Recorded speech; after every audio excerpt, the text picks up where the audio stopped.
Hello, everyone. Welcome back. The next and last asset on our watch list for the coming week is the USDJPY. In this video, I will be sharing with you my thought process on the current market structure and what to expect in the coming week. We begin to notice some positive traction in favor of the Japanese yen during the second half of last week, and this could be connected to the Bank of Japan's comment on the benchmark 10-year Japanese government bonds, which was said to be widened to 1%, hereby pushing Japanese yield to higher levels. And this could be an attractive window for investors. Now, we don't know how this is going to be affecting this current pair this week, but of course, we are going to be taking a technical dissection in a moment. But before we begin, a quick reminder that this video is for educational purposes only and not a financial advice at all. My intention is to provide you with valuable insight into the USDJPY chart and enhance your price action analysis skills. The forex market involves risk, so trade cautiously and consider consulting a professional financial advisor before making any investment choices.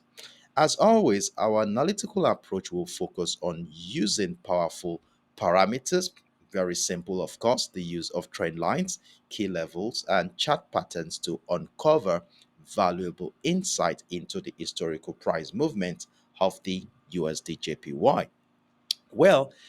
In the previous week, the US dollar's traction was less than expected, but we still managed to secure around 250 pips in price action from both buy and selling opportunities. Remember, the first half of last week was more of buying before we begin to see some bearish traction, I think, on the 2nd of August. And of course, we rode that move a little bit to the downside, and it was quite an interesting week for us too. If you are interested in reviewing this commentary for educational purposes, find the link in the description box below or at the top right hand side of your screen if you're watching from my YouTube channel. Now, let's dive right into the business. So, my first point of connection here today is going to be on the daily time frame, where I was able to take into consideration the nature of price action since the beginning of the year. And looking at the structure from an holistic point of view, it is quite obvious that price action is very, very bullish. And to further emphasize the strength of the buyers here, in fact, I was able to identify two trend lines after connecting the series of higher lows. So we have the first one right here before we saw the deviation of that trend line in the month of March, giving us the second trend line, which is likely going to be one of the parameters to guide our trading activities for this week. Then, in addition to this trend line, remember during our last week's trading session, we saw this simple reversal pattern in the form of a double bottom structure where we noticed how sellers found it difficult to break through the 138.00 level, giving us something that looked more like a reversal pattern in the form of a double bottom structure. And of course, we had the neckline situated around the 142.00 area to look out for a signal that will validate that reversal pattern. Though we had price breakout of that neckline, as you will see here, we had a breakout of that structure. But one thing that is quite clear here is that the bullish momentum didn't stand the test of time, as it only lasted for about a couple of days, and during the second half of the week we begin to see some traction in favor of the Japanese yen, as we saw price come back into that key level, even broke down that level a little bit. Now, with this new development in the market, it appears that it has swung the momentum from bullish to bearish. And one of the reasons why I'm saying this is the inability of buyers to find new high despite that reversal pattern we identified there. Now, if you look at what happened during the last trading day of the month of June, stroke the first day of the month of July, we saw our price climbed into that 145.00 level. That was a new high, actually. And despite this reversal pattern and looking at the way things are going, it appears buyers are finding it difficult to find new high, as the new high we have right now falls around the 144.00 level, which could turn out to be a lower high that could incite a bearish momentum. Now, with this information we have gathered here, you would agree with me that we are at a critical point in the market where that neckline we identified last week is going to be serving as our key level for this week.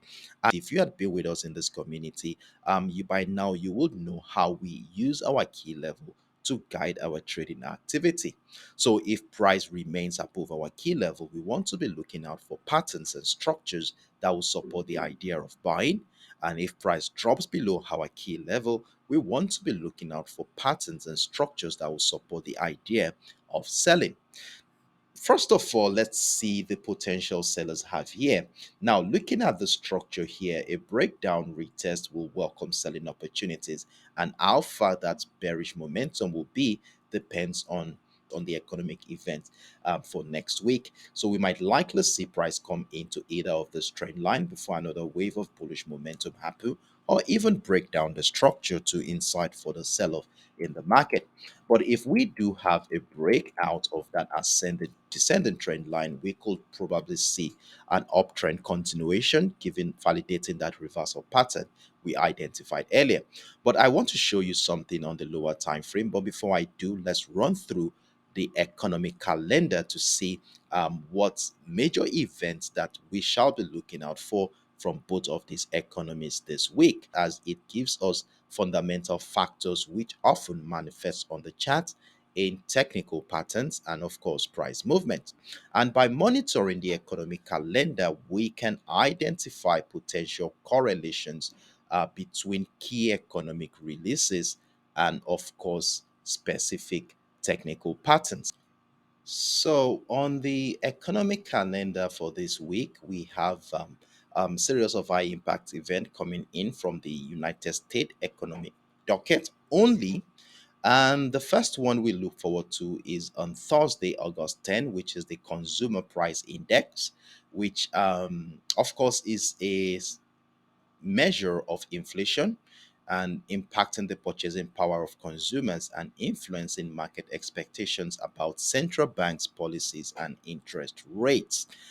Then on Friday, we have the Producer Price Index, which measures the changes in input prices for producers, impacting production costs, supply chain dynamics, and ultimately influencing consumer prices and inflation. Then on that same day, we have the Consumer Sentiment Index, which gauges consumer confidence in the US economy. So these are very high impact event, which of course the anticipation of this event will reflect on the chart as price action. So scaling down into the 4 hours time frame. So if we zoom out a little bit, you will see that price has been we have a lower high right now. And in fact, we have something that looks like a reversal pattern in the form of a double top structure, which could transition into a sell off in this particular market. So the 142.00 area appears to be serving as the neckline, which already has been broken last week, Friday, to the downside. So we are going to remain patient to see how market participants will react to the zone during the early hours of the week to decide what our next line of action will be.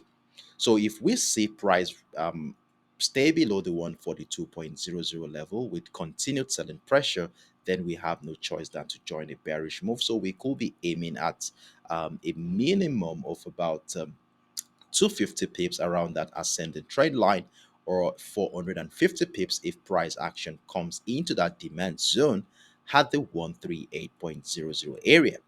But if price action climbs back above the key level and continue buy pressure persists there, then we could be looking out for buying opportunity, and the further breakout of that descending trend line will welcome more opportunities to maximize the potential of that move. So these are my views here on the USDJPY, but trust me, I will be with you in the comment section after monitoring our participants in the market will be reacting to that level around the 142.00 area to give you an idea of what I think will be happening going forward. If you found the content helpful and useful in making your independent trading decision for the week, I would greatly appreciate your support by giving the video a thumbs up. Your likes are valuable to me and helps the algorithm promote the video to a wider audience of traders who may find this material beneficial. Thank you in advance for doing so. If you haven't already, I encourage you to follow me on this channel for more of this insightful content. By subscribing, you always stay updated with the latest ideas I share and, of course, receive notifications whenever I upload new videos and commentaries. See you in the comment section on Monday morning as we get prepared for the new week. Do have a wonderful evening, everyone. Bye bye.